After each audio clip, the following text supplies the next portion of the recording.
basically, this is kind of a continuation of a piece I did a while ago where I covered this monk debate between Steve Bannon and David Frum. And if you have not seen that, highly, highly recommend. It's like political necessity if you care about politics and you follow politics. Like, that was such a huge turning point, I think, for it, in the intellectual nature of the parties. And Frum proves it because he's a neocon who comes out and argues the liberal side, calls Bannon a racist and all this stuff. And then Bannon actually ends up flipping the crowd by explaining, and Bannon's not perfect either. He's flawed. He definitely has some right-wing leaning things, but I think there's a lot that a guy like Bannon has in common with the Bernie Sanders left. And he knows that, Winston, but either way. Okay, yeah. So this is the guy from Mumford Sons. Words have a tendency to change meaning. When I was a boy, woman meant someone who didn't have a cock. So right off the bat, he's won the room. Populism has become a word used synonymously with racist. We've heard ethno-nationalist, with bigot, with hillbilly, redneck, with deplorables. Elites use it to show their contempt for ordinary people. This is a recent change. Not long ago, Barack Obama, while still president at the North America's Leaders Summit in June 2016, he took umbrage with the notion that Trump be called a populist. How could Trump be called a populist? He doesn't care about working people. If anything, Obama argued, he was the populist. If anything, Obama argued, Bernie was the populist. It was Bernie who'd spent 5 decades fighting for working people. But Trump. Something curious happens. If you watch Obama's speeches after that point. Just to pause for a second. I think this is one of the things about Trump that a lot of people don't understand who are liberal. The thing with Trump isn't that he's like some populist savior. He's a fucking rich jackass from Manhattan who shits on a golden toilet. But he is a counterweight to the establishment. And, he's still so intertwined with that establishment too. But the fact that he makes all these people mad is why he's like the populist, vessel, I guess, so to speak. More and more recently, he uses the word populist interchangeably with strongman, with authoritarian. The word changes meaning. It becomes a negative, a pejorative, a slur. To me, populism is not a dirty word. Since the 2008 crash, and specifically the $1 trillion... I used to think that like the Republicans were insane for saying that the Democrats always weaponize racism and all that shit. And then we just covered the beginning of this show was them weaponizing racism to cover for the fact that they all have ties to the judge who's prosecuting Trump. And so, yeah, it's apparent that this is the shield that they use consistently with everything. Populism is racism, That guy's a racist. That guy's an anti-Semite. That guy's white supremacist or white nationalist. Wall Street bailout. We are in the populist age. And for good reason. The elites have failed. Let me address some common fallacies, some of which have been made tonight. If the motion was that demagoguery was a threat to democracy, I would be on that side of the House. If the motion was that political violence was a threat to democracy, I'd be on that side of the House. January 6th has been mentioned. A dark day for America indeed. And I'm sure Congresswoman Pelosi will agree. Not really. That the entire month of June 2020, when the federal courthouse in Portland, Oregon was under siege and under insurrection by radical progressives, those two... A dark day for American television. ...were dark days for America. Yes? There is no equivalence there. So that, yes. So you don't agree? And it's fine, you don't agree, that's fine. But it is not like what happened on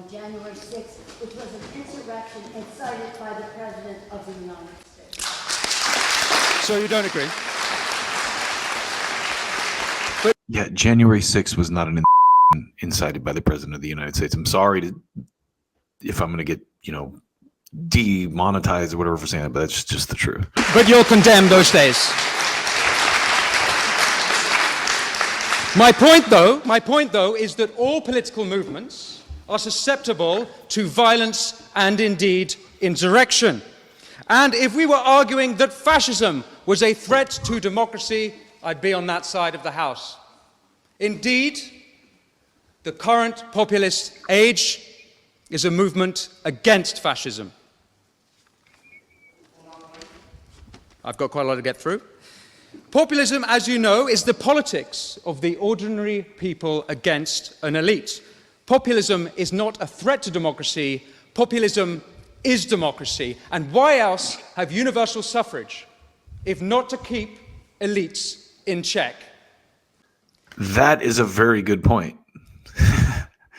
Universal suffrage. Ladies and gentlemen, given the success of Trump, and more recently Javier Milei taking a chainsaw to the state behemoth of Argentina's bureaucratic empire. So this is where he loses me a little bit, but he brings it back around. Listen. Monster. You'd be mistaken for thinking this was a right-wing populist age. But that would be ignoring Occupy Wall Street. That would be ignoring Jeremy Corbyn's for the many, not the few. That would be ignoring Bernie against the billionaires, RFK Jr. against Big Pharma, and more recently, George Galloway against his better judgment. Now, I like that because I don't know if he's against or for George Galloway, but it's kind of funny. So George Galloway saying the things he said brought the hammer down on himself, and whether this guy likes Galloway or not, that's a valid point. Now, all of them, including Galloway, recognize genuine concerns of ordinary people being otherwise ignored by the establishment. I'm actually rather surprised that our esteemed opposition, Congressman Pelosi, is on that side of the motion. I thought the left was supposed to be anti-elite. I thought the left was supposed to be anti-establishment.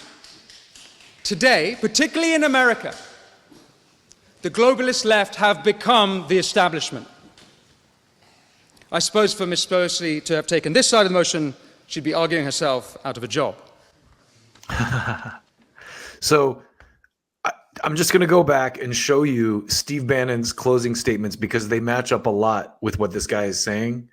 And again, make the point that there is a very, very, I make this point every time I get on a live stream, but there's so many commonalities between the populist left and the populist right. And we're being intentionally divided.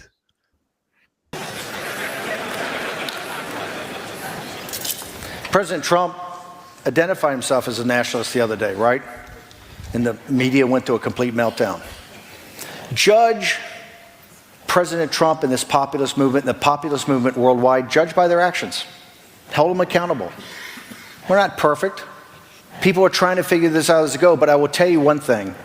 The little guy, this is about the little guy versus the elites. The little guy identifies with that, whether it's in Hungary, whether it's in Italy, whether it's in Brazil, whether it's in the United States of America. The future obviously belongs to populism. It's only going to be defined by, is it left-wing populism or conservative and right-wing populism? Is it about deconstructing the administrative state and opening up the power of capitalism? Or is it going to be about more state intervention in your entire life? Because that is going to be the future. The battle going forward in the United States is against the Bernie Sanders and the Cory Bookers and Elizabeth Warren and that aspect of the Democratic Party that grows in strength every day, the resistance. That's the reality. The rest of it's just happy talk. The other thing, don't look beyond the smears, the signal and the noise. Look at the signal, look at the actions, look how they're bringing people in. Look how this populist movement will reach out and take the economic nationalist and the Bernie Sanders movement. Look how we will go and accommodate and bring in a third of the African American vote in our country, something the Republican Party for decades and decades and decades talked about and never did. Look at right now, I think it's 40%, the poll today, 40% of Hispanics agree with what President Trump's doing on the border. Because they understand they bear the burden of the solutions of that. I'm not saying President Trump's perfect. He wouldn't say he's perfect. He's a very imperfect instrument. He might not say he's an imperfect instrument, but he's... And that was when Bannon was fired. I can understand David's frustration. I can understand the angst.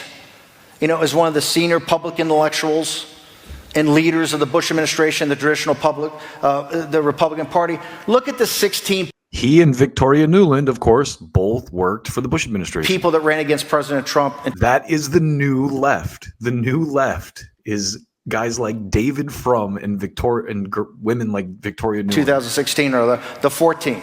They were a flower of a generation of donor money, of heritage, of AEI, of Cato, of Paul Singer, of the Kochs, of all of it. And look at the quality of the people. Jeb Bush and Marco Rubio, Governor Christie, Ted Cruz, Rand Paul, every vertical had its best person.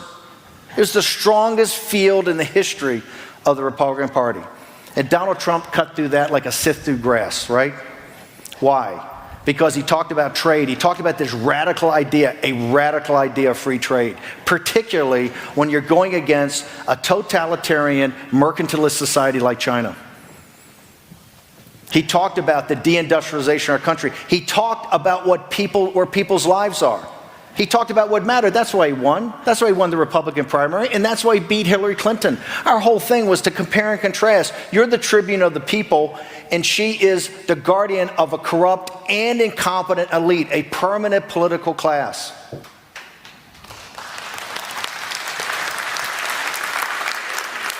Somehow I see I'm not quite connecting.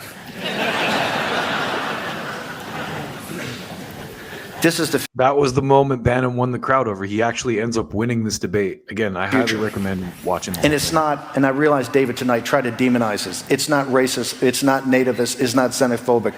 The deplorables are the finest people. We're in the fourth turning of American history. We had the Revolution, the Civil War, Great Depression, World War II. And now the fourth turning. Every 80 to 100 years this happens because in generational history, it's the movie David was in with me. It's about how you're raised, how you raise the generation. We're in the great fourth turning. In the next 10, 15, or 20 years, the United States is going to be, we're either going to be the country we're bequeathed or going to be something totally different. And the backbone of our country, we're not an idea. America's not an idea. It's a nation.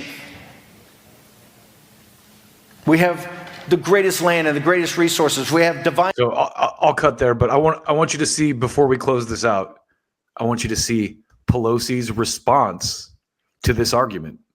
I think Bannon makes it a lot more eloquently than the guy from Mumford Sons does. Here is Pelosi's response. Good evening. Thank you all very much for this very stimulating evening. Mr. President, congratulations to you and your officers for bringing us together to discuss this very important challenge. The proposition says that it is a threat to democracy. It didn't say it will cause it. It said it is a threat. So remember what the proposition is. Now listen attentively to our two friends here and their So she just says populism is a threat to democracy. description of populism and our white tie and tail gentleman and his comments. And you know what? They make a very compelling argument. It would have been so appropriate 200 years ago in the time of Andrew Jackson. It's an old notion of I can't even hear her. of populism. For today, I always like to put down temporal markers. For today, how populism weighs in is in a way that is different. Voltaire said, if you want to debate with me, define your terms. Well, let's define what is happening with populism today. Okay, so she's like, oh, you're going to have a debate. You're going to define your terms. I will crank the volume up on this clip when I do post-production. Populism is sprung on some of the people that have been named here, put forth with an ethno-nationalist populism. So you heard both Homeboy and Bannon explain how this is a demonization tactic that they use against populism, against right-wing populism. Oh, they're all racists. They did that to Ron Paul back in the day. In our He's a country, racist. we see nationalism, isolationism. We had a fight to get the bill that we got last week, and generated by an ethnic negativity about an incumbent of immigrants, incumbents. It's racism. People who are different from them, these people, and the rest. Our problem with, I don't think mob rule is a definition of democracy. What is democracy? Let's define democracy. Democracy is the rule of law. Democracy is free and fair election. Democracy is the rule of law. Let's define democracy. I'm curious now.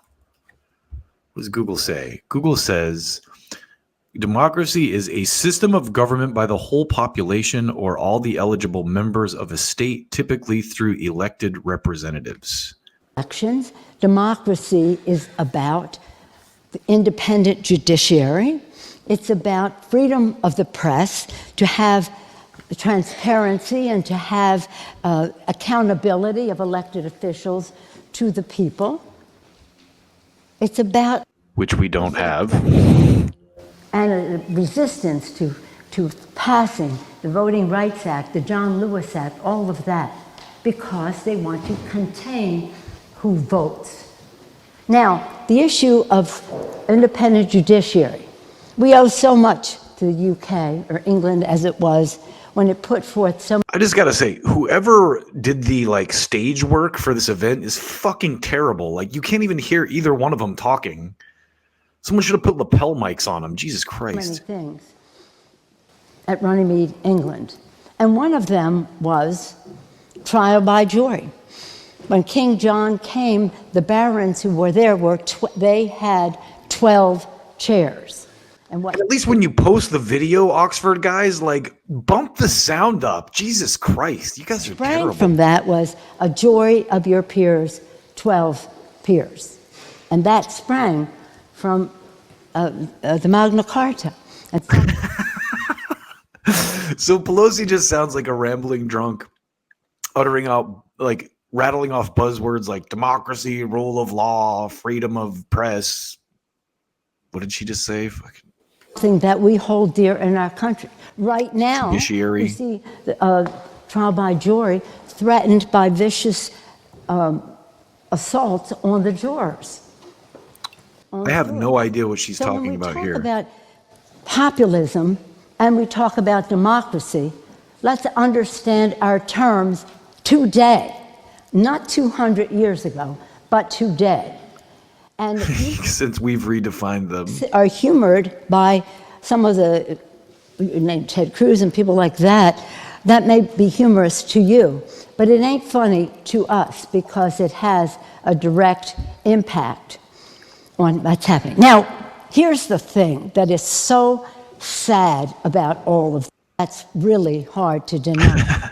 I was eager to hear their argument. Jump to the end. But what I heard could have been made 200 years ago and not facing the realities that we see. So I urge you all to vote in favor of the proposition. And again, with respect for the. So her argument, just to sum there, because it was long-winded and very poorly recorded, is that populism, as Steve Bannon and Winston from Mumford Sons define it, is not right because that was how it was defined 200 years ago, and we've now changed what these words mean because it politically benefits us to do that. That's essentially what her argument was. Presentations that we had, and really, Sultan, I was ready to vote for you for one of those positions.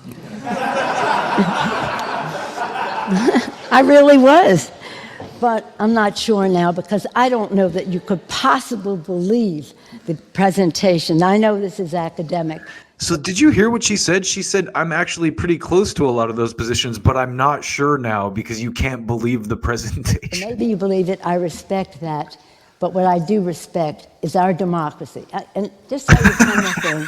I'm from Baltimore, Maryland, where our national anthem was written by Francis Scott Key.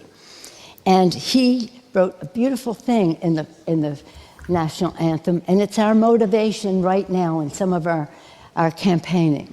He said, The second half of the third verse ends like this: no refuge could save the hireling and slave from the terror of flight or the gloom of the grave, and the star-spangled banner in triumph doth wave over the land of the free and the home of the brave. he said, proof through the night that our flag was still there. Proof through the night that our flag was still there. We have to prove through the night of this election that our flag is still there. A flag that we pledge to every civic day with liberty and justice for all. And that is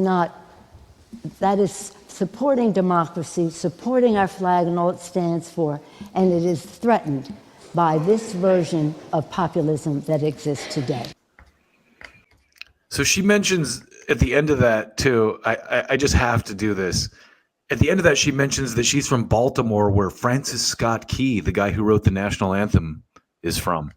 Well, I had to hurry and dig up this article real quick about the Star-Spangled Banner's racist origins. So here's the title of the Washington Post article: "The ugly reason the Star-Spangled Banner didn't become our national anthem for a century." This was during the Kaepernick thing is when this came out. But why it was so too controversial to become the national anthem for more than a century after it was written. First, a few things to know about the War of 1812, the main reasons for the British practice of forced conscription of American sailors to fight for the Royal Navy, plus the British promised refuge to any enslaved black people who escaped their enslavers, raising fears among white Americans of a large-scale revolt. The final provocation was that men who escaped their bonds of slavery were welcome to join the British Corps of the Colonial Marines in exchange for land after their service.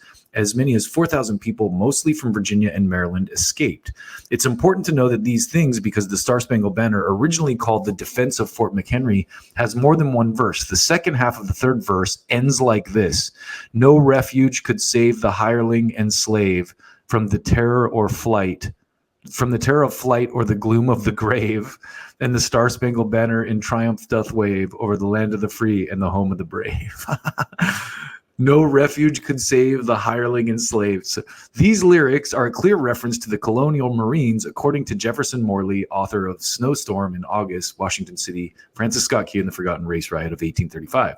They are clearly meant to scorn and threaten the African Americans who took the British up on their offer, he wrote in a recent essay. The Washington Post, Key surely knew about the Colonial Marines, and it's even possible he saw them come among the contingent of British ships that sailed into the Baltimore harbor. So there you go. Nancy Pelosi's cites some racist, cites Francis Scott Key as her, bulwark against populism, I guess. Interesting.